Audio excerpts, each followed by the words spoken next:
चाहे आप अपने घर का कंक्रीट वर्क कर रहे हो, ब्रिक वर्क कर रहे हो, प्लास्टर वर्क कर रहे हो या फिर टाइलिंग वर्क कर रहे हो, इन सभी चीजों में एक चीज कॉमन होती है, वो है सीमेंट। अब ये सीमेंट आपको घर का काम करवाते समय बहुत ज्यादा प्रमाण में लग जाता है और उसके ऊपर आपका अच्छा खासा पैसा भी खर्च हो जाता है। उदाहरण के लिए अगर आप 1000 स्क्वायर फीट घर बना रहे हैं और एक बैग के पीछे आप 30 से लेके 50 रुपए अगर बचा लेते हैं तो पूरी घर के लिए आपके 30 से लेके 50,000 रुपए तक बच सकते हैं, जिसमें कि आप अपने घर का दूसरा कोई काम करवा सकते हो। और कम दाम में सीमेंट लेना इसका मतलब ये नहीं है कि कोई घटिया और सस्ते क्वालिटी का मटेरियल हमें परचेस करना है। इस वीडियो में हम ये देखेंगे कि जो ब्रांडेड कंपनी का सीमेंट आप इस्तेमाल करेंगे वही आपको किस तरह से कम दाम में मिल सकता है। अब पहला पॉइंट जिसमें कि आपके एक सीमेंट बैग के पीछे 40 से लेके 50 रुपए बच सकते हैं, और वो भी जो रेगुलर सीमेंट आपको चाहिए उसी कंपनी का सीमेंट। तो इसके लिए आपको लेना पड़ता है नॉन ट्रेड सीमेंट। अब ये नॉन ट्रेड सीमेंट क्या होता है? इसमें होता यह है कि कंपनी डायरेक्टली अपना सीमेंट अपने कंज्यूमर को बेचती है। इसमें डीलर डिस्ट्रीब्यूटर ऐसी कोई भी चीज नहीं आती है। इस वजह से ये सीमेंट की जो कॉस्ट है वो रेगुलर सीमेंट की कॉस्ट से थोड़ी सी कम होती है। ऐसे सीमेंट बैग जो होते हैं उस पर क्लियरली लिखा होता है नॉट फॉर रीसेल,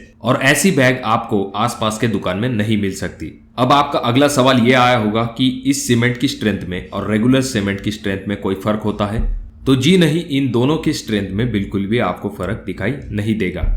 अब जो रेगुलर सीमेंट आप परचेस करते हैं उसमें आपके डीलर डिस्ट्रीब्यूटर इनका प्रॉफिट मार्जिन होता है, और तो और जब भी इसे लोडिंग अनलोडिंग किया जाता है तब भी इसका कॉस्ट थोड़ा सा बढ़ जाता है। तो इसी वजह से जब भी आप अपने आसपास के दुकान से सीमेंट परचेस करेंगे तो उसका रेट जो है आपको नॉन ट्रेड सीमेंट से ज्यादा ही मिलता है, और दुकान में जो सीमेंट आप परचेस करते हैं उसे ट्रेड सीमेंट कहा जाता है। अब दोस्तों ये तो हो गए सब पॉजिटिव पॉइंट जिनकी वजह से नॉन ट्रेड सीमेंट आपको कम दाम में मिलता है, अच्छे क्वालिटी के साथ मिलता है, और तो और बहुत ही फ्रेश मिलता है। जैसे कि आपको पता होगा जितना फ्रेश आपका सीमेंट होगा उतनी ही उसकी स्ट्रेंथ ज्यादा होती है। जितना आपका सीमेंट पुराना होता जाएगा उतनी उसकी स्ट्रेंथ कम होती जाती है। अब ये नॉन ट्रेड सीमेंट इतना ही अच्छा है और कम दाम में मिलता है तो हर कोई इसे क्यों नहीं लेता है? इसका सबसे पहला कारण ये होता है दोस्तों कि ये हर किसी को इजीली अवेलेबल नहीं होता है। इसके लिए आपको कुछ डॉक्यूमेंटेशन की बहुत ज्यादा जरूरत होती है, और तो और इसके लिए आपको कंपनी से बल्क क्वांटिटी में सीमेंट परचेस करना होता है। ये नॉन ट्रेड सीमेंट खास करके जो बड़े कॉन्ट्रैक्टर्स होते हैं, जो बिल्डर्स होते हैं और जो गवर्नमेंट प्रोजेक्ट्स होते हैं वहां पर इसका इस्तेमाल किया जाता है।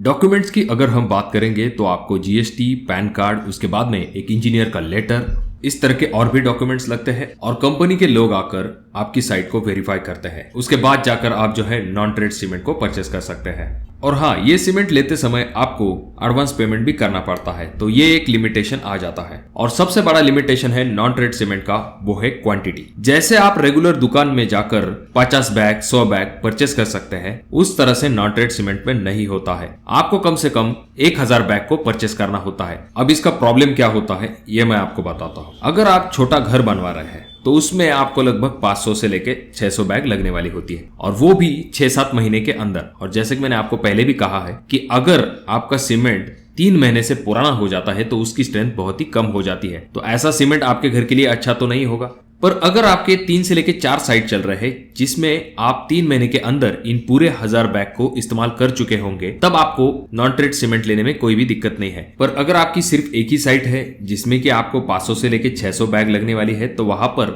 नॉन ट्रेड सीमेंट लेने में किसी भी प्रकार की समझदारी नहीं है। सबसे आखिर में इतने सारे सीमेंट को स्टोरेज करने के लिए भी आपको अच्छी खासी जगह चाहिए होती है। देखिए दोस्तों, यहाँ पर हमने नॉन ट्रेड सीमेंट के फायदे और नुकसान इन दोनों के बारे में देखा है, तो आप अपने हिसाब से डिसीजन ले सकते हैं। अब यहाँ पर ऐसी एक ट्रिक आ जाती है जिसमें कि आप डेफिनेटली रिटेलर के पास से भी सीमेंट परचेस करते हैं तो आपके 10 रुपए तक बच सकते हैं। इसमें क्या करना होता है, अगर आप रिटेलर के पास से 100 बैग की क्वांटिटी में सीमेंट परचेस करते हैं तो डायरेक्टली सीमेंट का ट्रक ही आपके साइट के ऊपर आ जाता है। इसमें 5-10 रुपए रिटेलर भी कम करता है, और तो और आपका ट्रांसपोर्टेशन चार्ज वो भी कम हो जाता है। तो इस वजह से एक बैग आपको 10 से लेके 15 रुपए तक कम दाम में मिल जाती है। अगला पॉइंट आ जाता है दोस्तों, जो कि है सीमेंट के बुकिंग के रिलेटेड। अब जब सीमेंट के दाम बहुत ही कम हो जाते हैं तो लोग जो है सीमेंट को बुक कर देते हैं, यानी कि वो दुकानदार को एडवांस में पेमेंट दे देते हैं, और जितनी क्वांटिटी में उन्हें सीमेंट चाहिए धीरे धीरे उस क्वांटिटी में सीमेंट को उठाते जाते हैं। यहाँ पर आपको 2 से 3 चीजें जरूर ध्यान में रखनी चाहिए। पहली चीज, दुकानदार से ये जरूर कंफर्म कर लीजिए कि आगे चल के अगर सीमेंट के दाम बढ़ भी जाते हैं तो जितना सीमेंट बुक किया है वो उसी रेट में आपको मिलना चाहिए।